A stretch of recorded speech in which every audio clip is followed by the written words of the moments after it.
আজকে আপনারা মিছিলে এসেছিলেন, এই মিছিলে কেন হাঁটলেন?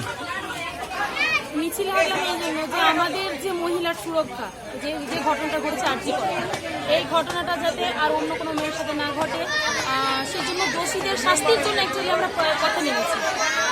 এবং আমার এই মমতা ব্যানার্জিকে যেভাবে অন্যান্য দল যেভাবে কালিমা লিপ্ত করছে, সেই বিরোধিতা করার জন্য আরও নেমেছি। বিরোধী দলগুলো কি কি কালিমা লিপ্ত করছে? অন্যান্য সরকার যখন ছিল তখন কি এই ঘটনাগুলো ঘটেনি? অবশ্যই ঘটেছে, কিন্তু সেই ঘটনাগুলো থেকে গেছে। এই যে বর্তমান সরকারের উপর এই ঘটনাটা ঘটার জন্য সরকারের উপর যে দাগ দিচ্ছে। আচ্ছা, শুধু রাজনৈতিক দল নয়, সাধারণ মানুষও পথে নামছে, এই ব্যাপার নিয়ে আপনি কি বলবেন?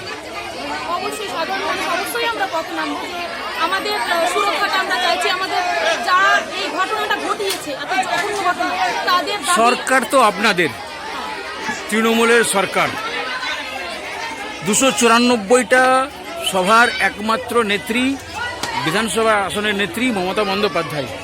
তারপরেও আপনারা সুরক্ষিত নেই, সুরক্ষার জন্য আন্দোলন করছেন। আপনারা কি কোথাও সরকারের বিরুদ্ধে আন্দোলন করছেন না? না, সরকারের বিরুদ্ধে আমরা একদমই আন্দোলন করছিলাম।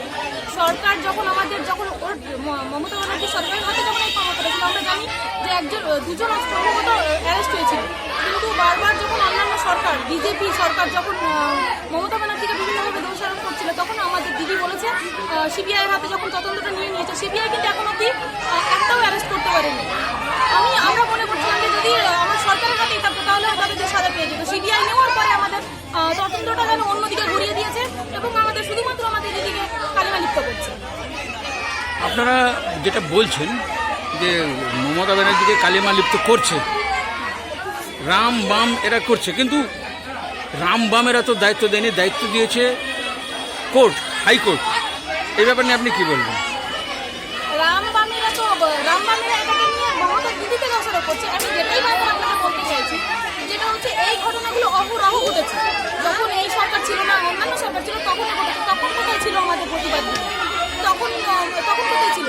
আর শুধুমাত্র 2026কে কেন্দ্র করে, আমার মমতা ব্যানার্জিকে ছোট করার জন্য 2026কে কেন্দ্র করে শুধুমাত্র এই সুযোগটা তারা ব্যবহার করছে এবং এই শাস্তিতে রাজনীতির একটা দাগ লাগিয়ে দিয়েছে, রাজনীতি ঢুকিয়ে দিয়েছে। আপনার নাম? সেরিনা খাতুন, ইমামনগর অঞ্চল মহিলা তৃণমূল কংগ্রেসের সভাপতি।